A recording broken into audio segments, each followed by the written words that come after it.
और इस वक्त हम मौजूद हैं महानगर कोलकाता के पार्क सर्कस स्थित हज हाउस में, जहां पर अभी कुछ देर पहले ही यहां पर तृणमूल माइनॉरिटी सेल की एक बैठक हुई, जिसमें आप साफ तौर पर देख सकते हैं। आपको बता दें कि स्टेट और डिस्ट्रिक्ट प्रेसिडेंट की बैठक हुई है। West Bengal state Trinamool Congress minority cell के स्टेट और डिस्ट्रिक्ट प्रेसिडेंट, यानी कि जितने भी अध्यक्ष हैं अलग अलग ज़िलों के और स्टेट के, इन सभी लोग इस बैठक में शामिल हुए और तमाम लोग यहाँ पर आए, अपनी अपनी बातों को रखा। और सबसे अहम जो मुद्दा था उसमें यही था कि पश्चिम बंगाल विधानसभा चुनाव में 2021 का जो विधानसभा चुनाव पश्चिम बंगाल में हुआ और तृणमूल की इतनी बड़ी जो जीत मिली है, उसमें माइनॉरिटी ने किस कदर अहम रोल अदा किया है और माइनॉरिटी सेल की तरफ से जो भी मेहनत की गई थी तृणमूल के लिए, उन लोगों की शुक्रगुजारी के लिए यहाँ पर आज बैठक हुई और उन लोगों को मुबारकबाद भी दिया गया और पश्चिम बंगाल में तृणमूल कांग्रेस की बड़ी जीत पर मुबारकबाद दी गई।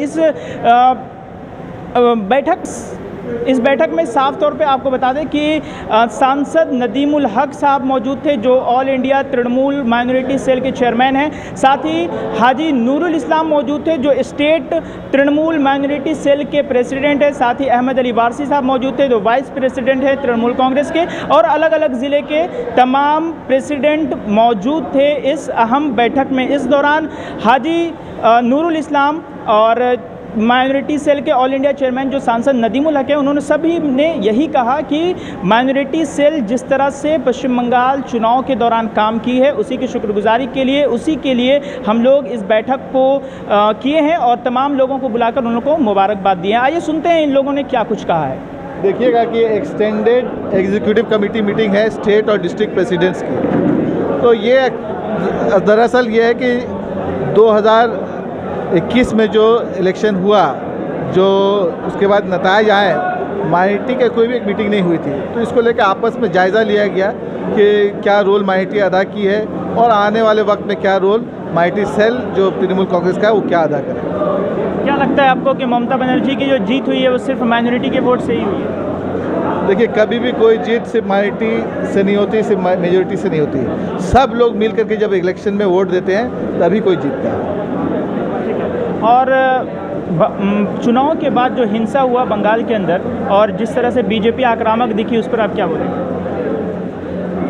देखिए, अभी चुनाव से पहले यूपी में बहुत सारा हिंसा हो रहा है, असम में हिंसा हो रहा है। यहाँ पर जो हिंसा कहा जा रहा है जिसके, उसके लिए नेशनल ह्यूमन राइट्स कमीशन को उतार दिया गया था बंगाल में।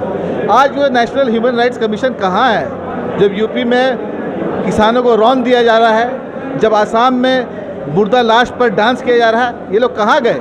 हाँ, अभी 2 टीम हम लोग की गई आसाम में भी, जो नहीं आसाम में यूपी का मसला को उठा रहे, हम लोग फुल कंडेम करते हैं। जहाँ पर भी अगर इंसानों के साथ गैर इंसानी सलूक होता है, वहाँ पर उसको फुल कंडेम करते हैं। यहाँ पर आसाम में भी कंडेम किया गया है और अगर नहीं गई तो जाएगी टीम। মিটিং করার উদ্দেশ্য হচ্ছে ইলেকশনের পরে মাইনরিটি সেলের মিটিং করা হয়নি গো, তাই মিটিংটা ডাকলাম আজকে মমতা বন্দ্যোপাধ্যায় এবং অভিষেক বন্দ্যোপাধ্যায়কে থ্যাঙ্কস জানাবার জন্য, ধন্যবাদ জানানোর জন্য।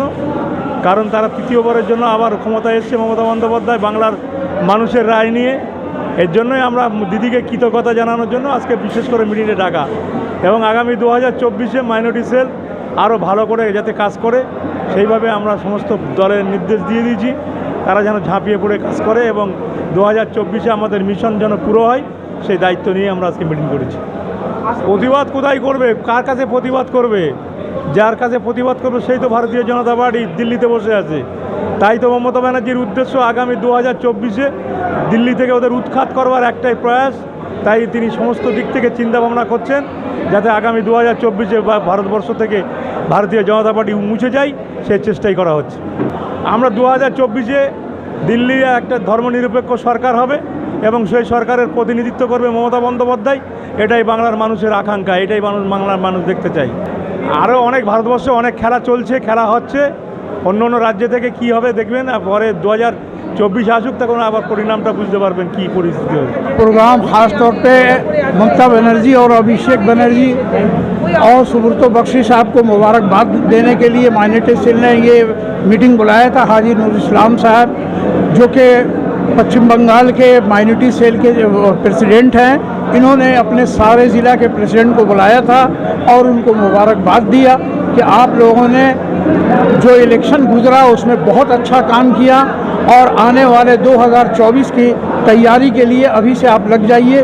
बूथ वाइज, पूरा ज़िला वाइज, हर तरह से आप लोग खूब मेहनत करके माइनॉरिटी सेल को खूब मजबूत बनाइए और जितने भी सेल है, ममता मदर है, युवा है, महिला है, सबको एक साथ जुट के और आने वाले दिन में 2024 का इलेक्शन का मुकाबला करना है और दीदी को मुल्क का वज़ीर आज़म बनाना है। कोई शक नहीं कि मगरबी बंगाल का माइनॉरिटी 100% ममता बनर्जी के साथ था और पूरे हिंदुस्तान में अब ये फिज़ा बंगाल जो मैसेज दिया है पूरे हिंदुस्तान को, जहां हर जगह के माइनॉरिटी एक प्लेटफार्म पे आ रहे हैं, उस प्लेटफार्म पे आ रहे हैं कि जहां वोट नहीं कटे और सब मिल के एक प्लेटफार्म पे वोट हो, ताकि जो अपोजिशन हम लोगों के साथ हैं उनके हाथ को मजबूत किया जाए ताकि दिल्ली में सरकार बनाने में आसानी हो। विधानसभा पश्चिम बंगाल में विधानसभा चुनाव में हुआ था, जिस तरह से उछला था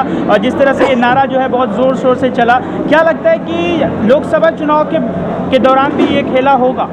मगरबी बंगाल में खेला होबे का नारा चला और अभी हर स्टेट में ये नारा गूंज रहा है और 2024 तक तो ये शबाब पे पहुंचेगा जब पूरा खेला होगा। ये नहीं हो रहा है। अभी यूपी में देखिए, हर स्टेट में जहां बीजेपी की सरकार है वहां माइनॉरिटी को ज़बरदस्त ढंग से परेशान किया जा रहा है, उनको तोड़वाला किया जा रहा है, लिंचिंग हो रहा है, हर तरह से अजियत दी जा रही है। इसलिए तो 2024 को हम लोग इंतज़ार कर रहे हैं कि हिंदुस्तान का तख्ता को बदले। आज जो साहिब मसनद हैं कल नहीं होंगे, किराएदार हैं, ज़ाती मकान थोड़ा ही है। यहाँ पे मीटिंग का 5 एजेंडा था। एक एजेंडा था कि बूथ वाइज अपने लोगों को मजबूत करना होगा। दूसरा एजेंडा था कि तृणमूल कांग्रेस को ममता बनर्जी को सामने रखते हुए 2024 में ममता बनर्जी को दिल्ली के मसनद पे बैठाना होगा, प्रधानमंत्री के रूप में देखना चाहते हैं हम लोग संख्यालघु सेल। और तीसरा ये है कि विजय सम्मेलनी आफ्टर पूजा संख्यालघु की तरफ से, माइनॉरिटी सेल की तरफ से विजय सम्मेलनी का प्रोग्राम किया जाएगा।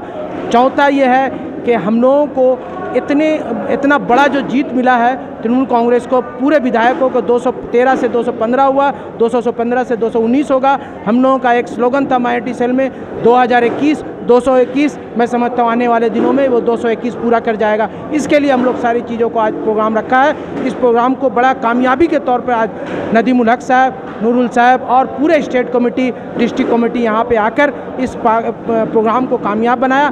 डिस्ट्रिक्ट के लोग यहाँ पे आए, जिला प्रेसिडेंट, स्टेट कमेटी के सारे लोग यहाँ पे आए, उन लोगों ने अपनी अपनी बातें रखी और तृणमूल कांग्रेस को, ममता बनर्जी को किस तरह से आगे बढ़ाया जाए, अभिषेक बनर्जी और सुब्रतो बख्शी को किस तरह से मजबूत किया जाए तृणमूल कांग्रेस को, उसका दिशा, उसका निर्देश हम लोगों ने यहाँ पे पाया। और इस निर्देश को लेकर हम लोग पूरे बंगाल में 2024 का जो टारगेट है, उस टारगेट को लेकर प्रधानमंत्री के रूप में ममता बनर्जी को आने वाले दिनों देखना चाहते हैं। यही ये मीटिंग का मेन एजेंडा था और इसी एजेंडे पे हम लोग आगे काम करने वाले हैं। बंगाल के अंदर माइनॉरिटी के बीच आप लोग काम कर रहे हैं, अलग अलग डिस्ट्रिक्ट में काम कर रहे हैं, नेशनल लेवल पे किस तरह से काम कर रहे हैं जो आपको 2024 में लोकसभा में आपको फ़ायदा करेगा? देखिए, नेशनल लेवल का अलग अलग लीडरशिप है। लीडरशिप यहाँ पे हमारे ऑल इंडिया तृणमूल कांग्रेस के all India general secretary Abhishek Banerjee national के पूरे नेशनल रूप से देख रहे हैं। आपने देखा होगा त्रिपुरा, असम, मेघालय, सारे जगह पे उनका एक मैं समझता हूँ लीडरशिप वहाँ पे रख दिया गया है। आने वाले दिनों में त्रिपुरा में हम लोग लड़ाई करेंगे, मेघालय में लड़ाई करेंगे, असम में लड़ाई करेंगे,